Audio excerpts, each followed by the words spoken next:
Bonsoir, c'est avec un grand plaisir qu'on rencontre M. Jean Larrivé de la société ProChat. Jean qui est un entrepreneur de Capital Innovation 2011, qui a gradué ce soir. Nous avons pu souligner votre performance exceptionnelle au niveau du capital de risque, du financement que vous avez obtenu. Mais ce qui est particulier, c'est vraiment votre cheminement. Vous avez une expérience d'affaires de longue date, vous aviez un projet extraordinaire, pas toujours facile à expliquer aux investisseurs, mais on a pu quand même travailler ensemble pour amener les gens puis vous présenter aux bons partenaires, je pense. Tout à fait, oui. Tout à fait. Bon, en réalité, pour nous, Capital Innovation a été, je dirais, une découverte parce que dans le monde du financement d'entreprises de démarrage, dans le capital de risque, malheureusement, ce n'est pas vraiment structuré comme ça devrait l'être. Alors là, on arrive à une étape, une nouvelle génération je dirais, de leviers financiers qui sont essentiels pour des entreprises comme la nôtre. On est une entreprise qui a déjà un peu d'expérience, mais malgré tout, l'accès aux capitaux, vu de la part des entrepreneurs, demeure difficile parce qu'on n'a pas les critères ou les ratios ou enfin tous les éléments qu'on recherche généralement pour une entreprise qui serait peut-être plus avancée que nous. Donc, Capital Innovation a été, je dirais, dans notre parcours, notre parcours d'obstacles, une découverte. Une découverte surtout basée sur la pertinence de l'information qui a été donnée. Vous n'avez pas eu peur d'appeler décrire les situations très clairement, telles qu'elles sont. Vous n'avez pas eu peur non plus de montrer les simulations de ce qui doit arriver pour une entreprise comme la nôtre. Et ça a dû aider beaucoup d'entrepreneurs comme nous. Oui, oui. C'est un grand plaisir. Okay? Depuis plus de 10 ans, on a rencontré beaucoup d'entrepreneurs. Il y a eu des périodes difficiles. On côtoie et on vit avec vous. Je le disais tout à l'heure, votre succès, c'est notre succès. Donc, on veut vraiment que vous réussissiez. Et à un moment donné, comme investisseur puis comme conseiller, quand on voit les bonnes entreprises qui ont le mérite, qui ont le talent, qui ont l'équipe et qui ne réussissent pas à se financer pour des mauvaises raisons, finalement, c'est parce que le capital de risque, c'est un métier. C'est un domaine. La banque, les gens connaissent parce qu'ils ont des hypothèques. Le gouvernement, mais avec le temps, on commence à comprendre les crédits d'impôt. Il y a des conseillers qui existent spécialisés aussi dans ce domaine-là pour les subventions. Mais le capital de risque, c'est un domaine qui est jeune, qui est nouveau, qui est très différent. En fait, on dit c'est pas du financement, c'est un partenaire. C'est un partenaire qu'on va chercher. C'est une façon complètement différente de voir le financement. Il y a beaucoup d'enjeux qui font que les gens, il y a eu beaucoup d'échecs pour des mauvaises raisons. Donc, vraiment, pourquoi on a créé Capital Innovation, c'est exactement pour ça. C'est vraiment de permettre au bon projet. Là. Je suis tout à fait d'accord. Le mot important dans votre organisation, c'est le mot innovation. Je ne sais pas si les gens en pèsent toute la portée.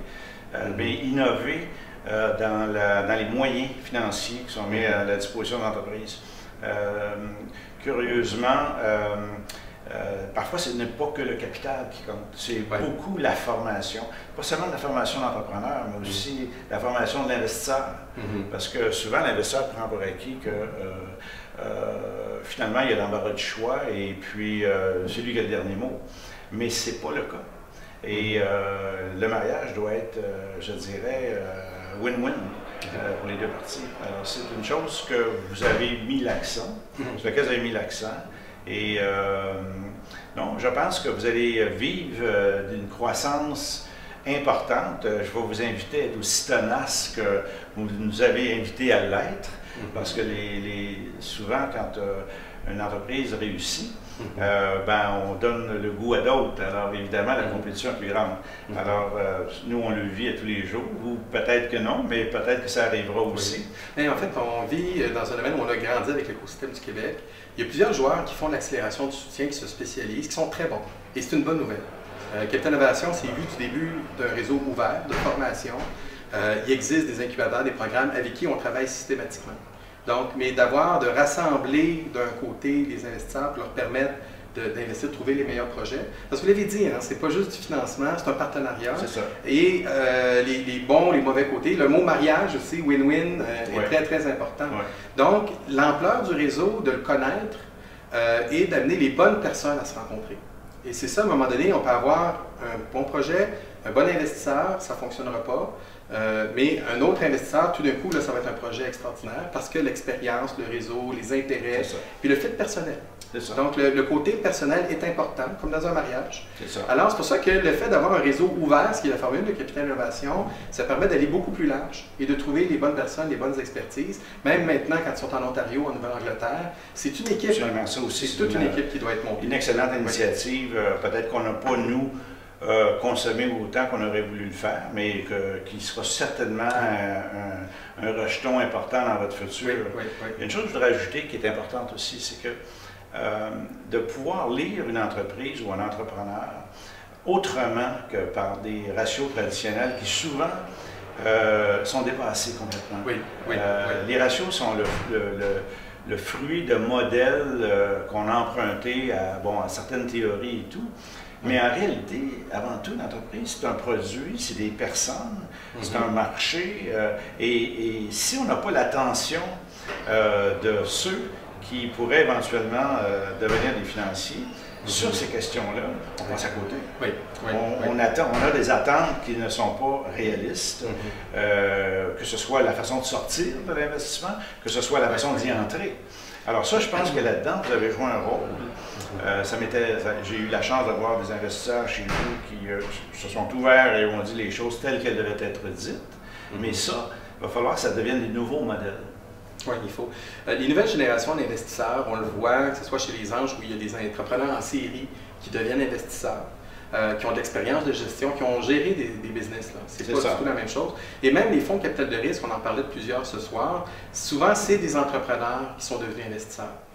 C'est presque un préalable. La partie financière, elle reste importante, mais c'est un outil. C'est vraiment un coffre à outils qui est maîtrisé en général, on les connaît bien. Mais quand on fait du démarrage d'entreprise, puis c'est une vision du futur de croissance, on ne peut pas travailler les chiffres. Un des meilleurs entrepreneurs du Québec, Louis Têtu, qui a fait une belle présentation au forum, disait « I hate spreadsheets ». Il dit ça marche. Bon, il en faut des modèles, c'est pas le fun et tout, là, mais la vision, bâtir, travailler le futur, à un moment donné, il y a tellement de choses, il faut travailler les opportunités, il faut être agile, il faut être flexible. Il parlait beaucoup du côté partenariat, du côté humain, du côté comment on gère et on fait arriver les choses. Et bon, il a vendu sa compagnie 2 milliards. Exactement. Et c'est une vision qui résume très très bien ce que vous avez dit. Et je vais juste vous dire une chose. Moi, je ne déteste pas les spreadsheets, loin de là. Sauf que je suis plutôt favorable à ce qu'on revisite les spreadsheets. Parce que je ne pense pas qu'encore une fois, qu'aujourd'hui, on utilise un spreadsheet, ou en fait les prévisions d'une entreprise et tout ce que ça contient, de la bonne manière. Trop de consultants ont appris une formule pour faire le gâteau, et puis bon, ça balance, on est satisfait, puis éventuellement l'investisseur ou le banquier s'en satisfera. C'est un très mauvais usage de cet outil-là. Et normalement, dans un bon document financier, on devrait être capable de tout voir. Et le plan d'affaires, et le futur, et les risques, et pouvoir les simuler. Et comme je disais, c'est un outil, il faut être très flexible. Il faut être capable de voir. Donc, quand on a l'habitude de faire des trucs très complexes, des compagnies opérantes, on veut optimiser toutes les choses. Parce qu'une compagnie en démarrage, on fait arriver les choses. On veut exister, on veut rentabiliser. L'optimisation, c'est important, là, mais c'est vraiment à un autre niveau que ça se passe de ce côté-là. J'aime votre exemple. C'est beau d'avoir la bonne recette sur papier, les bons ingrédients, mais on le sait que deux cuisiniers différents vont donner des choses. Un avec la même recette, un ça va être une catastrophe, l'autre ça va être un chef-d'œuvre. Et c'est vous qui faites la différence. Il faut connaître. En tout cas, je veux juste vous dire que mon expérience avec Capital Innovation a été entièrement bénéfique et j'en parle à bien du monde. Je vous dirais que je ne veux pas rester sur mon appétit, alors allez plus loin. Allez plus loin. J'espère. C'est bon. Merci. C'est un grand plaisir.